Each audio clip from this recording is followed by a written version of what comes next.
بسم اللہ الرحمن الرحیم۔ السلام علیکم ورحمۃ اللہ وبرکاتہ۔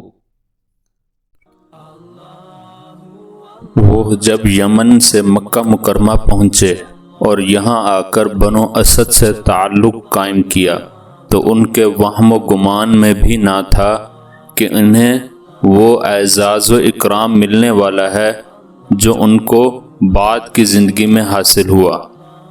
جب مسلمانوں نے مدینہ منورہ کی طرف ہجرت کی تو انہوں نے بھی وہ سعادت حاصل کر لی اور مدینہ منورہ میں منذر بن محمد رضی اللہ عنہ کے مہمان بنے۔ پھر جب نبی کریم صلی اللہ علیہ وسلم نے انصار و مہاجرین کے درمیان بھائی چارگی قائم فرمائی تو ان کی مواخات بھی ایک انصاری صحابی رضی اللہ عنہ کے ساتھ ہوئی۔ انہوں نے دین کی خاطر مکہ مکرمہ چھوڑا، گھر بار چھوڑا اور یہاں مدینہ منورہ میں صرف اور صرف دین سے تعلق جوڑا۔ پھر حق و باطل کے معرکے شروع ہوئے تو ان میں بھی شریک ہوتے رہے اور اپنی شہ سواری کی مہارت اور شہرت کو کام میں لاتے رہے اور تیر اندازی میں کمال کا مظاہرہ کرتے رہے۔ غزوہ بدر، احد اور خندق غرض حضور صلی اللہ علیہ وسلم کے زمانہ کے تمام غزوات میں شامل رہے اور سفر و حضر میں حضور صلی اللہ علیہ وسلم کے ساتھ ہونے کا شرف لوٹتے رہے۔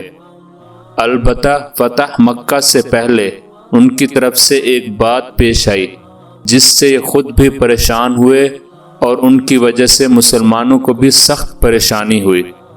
واقعہ یہ پیش آیا کہ قریش اور مسلمانوں کے درمیان صلح حدیبیہ کی صورت میں ایک معاہدہ طے پا چکا تھا، مگر قریش نے جلد ہی اپنے معاہدے سے روگردانی کی اور معاہدے کی خلاف ورزی کی۔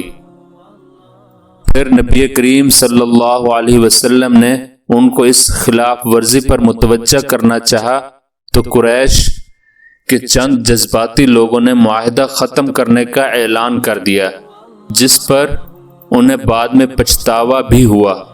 اس معاہدے کے ختم ہو جانے کے بعد حضور صلی اللہ علیہ وسلم نے فتح مکہ کا ارادہ فرمایا، مگر اس کے لیے اعلان عام سے کام نہ لیا بلکہ اس کو خفیہ رکھا تاکہ مشرکین مکہ کو خبر نہ ہو۔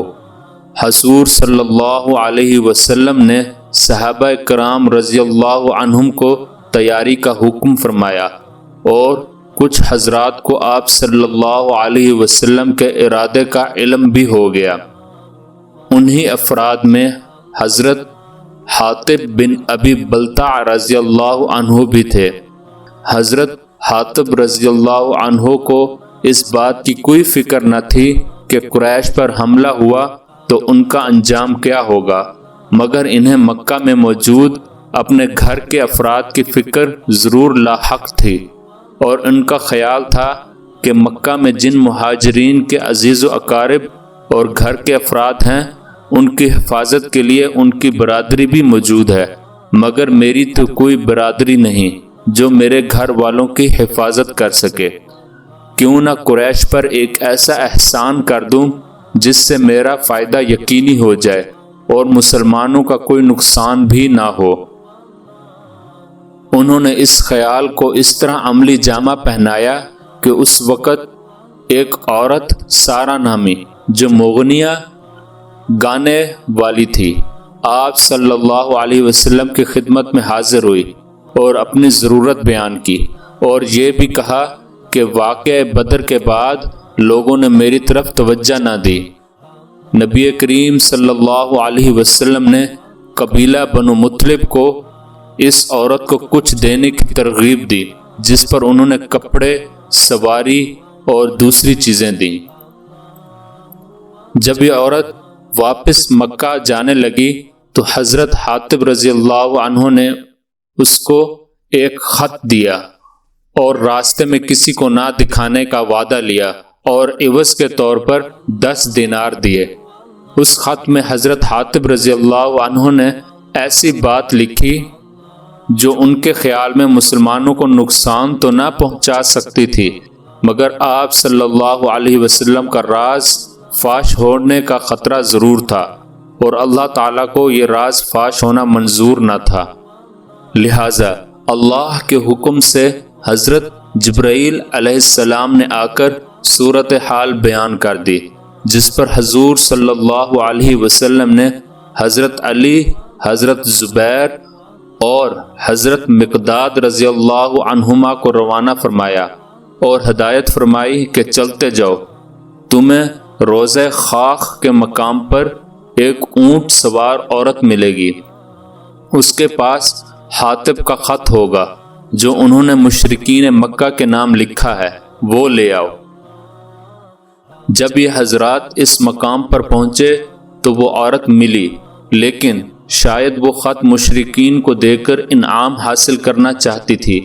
اس نے قسم کھا لی کہ میرے پاس کوئی خط نہیں ہے۔ انہوں نے سامان کی تلاشی لی مگر خط نہ مل سکا۔ انہوں نے کہا، اللہ کی قسم، اللہ کے رسول بھی غلط نہیں کہہ سکتے، لہٰذا بہتر ہوگا کہ تم ہمیں خط دے دو، ورنہ ہم تمہاری تلاشی لینے پر مجبور ہوں گے۔ انہوں نے خبردار کیا کہ تجھے خط نکالنا ہوگا ورنہ ہم تیرے کپڑے کھول دیں گے، اور تلوار نکال لی۔ اس پر اس عورت نے اپنے بالوں کا گچھا کھولا اور بالوں کے اندر سے وہ خط نکال کر دیا جو انہوں نے لا کر حضور صلی اللہ علیہ وسلم کی خدمت میں پیش کر دیا۔ حضور صلی اللہ علیہ وسلم نے حضرت حاطب رضی اللہ عنہ کو بلا بھیجا اور ان سے دریافت فرمایا کہ کیا ماجرا ہے۔ انہوں نے عرض کیا، یا رسول اللہ صلی اللہ علیہ وسلم، میرے بارے میں جلد بازی سے کام نہ لیجیے۔ پھر انہوں نے مذکورہ عذر بیان کیا اور اپنے ایمان پر ذرا تردد نہ ہونے کو بیان کیا۔ حاطب رضی اللہ عنہ کہنے لگے، اللہ کے رسول صلی اللہ علیہ وسلم، حقیقت یہ ہے کہ میں قریش نہیں ہوں بلکہ ان کا حلیف تھا۔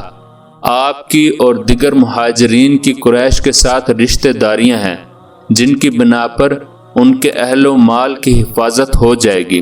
میں نے سوچا چلو قریش سے رشتہ داری نہ سہی، کیوں نہ ان پر احسان ہی کر دیا جائے، اس طرح میرے اہل و مال کی بھی حفاظت ہو جائے گی، ورنہ اے اللہ کے رسول صلی اللہ علیہ وسلم، میں نے یہ کام ارتداد کی بنا پر نہیں کیا اور نہ میں کفر کو پسند کرتا ہوں، میں پکا مسلمان ہوں۔ حضرت عمر رضی اللہ عنہ نے عرض کیا، یا رسول اللہ صلی اللہ علیہ وسلم، اجازت ہو تو اس منافق کی گردن اڑا دوں۔ حضور صلی اللہ علیہ وسلم نے فرمایا، عمر، تجھے کیا معلوم کہ اللہ تعالیٰ نے نظر رحمت سے اہل بدر کو فرما دیا ہے کہ جو چاہے کرو، بلا شبہ میں نے تمہاری مغفرت کر دی ہے۔ رسول اللہ صلی اللہ علیہ وسلم کا یہ فرمان سن کر عمر رضی اللہ عنہ کی آنکھوں میں آنسو آ گئے۔ وہ کہنے لگے، اللہ اور اس کا رسول صلی اللہ علیہ وسلم زیادہ جانتے ہیں۔ اور پھر اللہ تعالیٰ نے حضرت حاطب رضی اللہ عنہ کے ایمان کی گواہی میں یہ آیات نازل فرمائیں۔ سورۃ الممتحنہ میں اللہ پاک نے فرمایا، اے ایمان والو، میرے اور اپنے دشمن کو دوست نہ بناؤ، تم ان سے محبت کا اظہار کرتے ہو حالانکہ وہ اس حق کا انکار کر چکے ہیں جو تمہارے پاس آیا۔ وہ رسول کو اور تمہیں اس بنا پر مکہ سے نکالتے ہیں کہ تم اپنے رب اللہ پر یقین رکھتے ہو، چنانچہ ہرگز ایسا نہ کرو۔ اگر تم میرے راستے میں جہاد کرنے اور میری رضا کی تلاش میں نکلے ہو، تم انہیں خفیہ طور پر دوستی کے پیغام بھیجتے ہو، جبکہ میں جو تم چھپاؤ یا جو ظاہر کرو اسے خوب جانتا ہوں، اور تم میں سے جو ایسا کرے وہ سیدھے راستے سے بھٹک گیا۔ پھر ان کا خط کھولا گیا تو واقعی اس کا مضمون ایسا تھا کہ اس سے ان کی باتوں کی صداقت ظاہر ہو رہی تھی، لہٰذا حضور صلی اللہ علیہ وسلم نے حضرت حاطب بن ابی بلتع رضی اللہ عنہ کو معاف فرما دیا۔ اللہ تعالیٰ نے حضرت حاطب رضی اللہ عنہ کے اندر بات سمجھانے، موقع محل کو سمجھنے اور اپنے مخاطب کو تسلی بخش جواب دینے کی صلاحیت بھی عطا فرمائی تھی، اور وہ انتظامی امور کو بخوبی سمجھتے تھے۔ پھر نہ ڈر اور سفر سے نہ گھبرانے والے تھے۔ شاید انہی خصوصیات کی بنا پر حضور صلی اللہ علیہ وسلم نے ان کو اپنا سفیر بنا کر اپنے خط کے ساتھ شاہ مصر مکوکس کے پاس بھیجا، جہاں انہوں نے اپنی بھرپور صلاحیت کا مظاہرہ کیا اور مکوکس کے سوالات کا مثبت جواب دیا۔ حاضرین کے سامنے حکیمانہ اور مؤثر تقریر فرمائی، جس کا مکوکس پر اچھا اثر ہوا۔ انہوں نے جہاں حضرت حاطب رضی اللہ عنہ کو اعزاز و اکرام بخشا، وہاں حضور صلی اللہ علیہ وسلم کے نام خط اور ہدایہ بھی ارسال کیے۔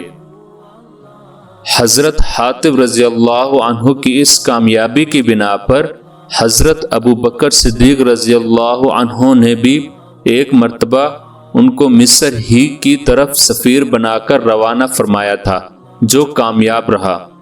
غرض یہ کہ حضرت حاطب رضی اللہ عنہ، جن کی کنیت ابو عبداللہ تھی، جو مناسب جسم، خوبصورت چہرے، کھردری انگلیوں اور کس قدر چھوٹے قد کے مالک تھے، سیرت کے اعتبار سے اللہ اور اس کے رسول صلی اللہ علیہ وسلم کے عاشق، صاف گو، حکمت سے پر، غزوات کے حاضر باش اور ہجرت و بیعت رضوان کی سعادت حاصل کرنے والے تھے۔ اللہ پاک صحابہ رضی اللہ عنہما کے درجات بلند فرمائے اور ہمیں صحابہ رضی اللہ عنہما کی اتباع کرنے اور ان کے نقش قدم پر چلنے کی توفیق عطا فرمائے، آمین۔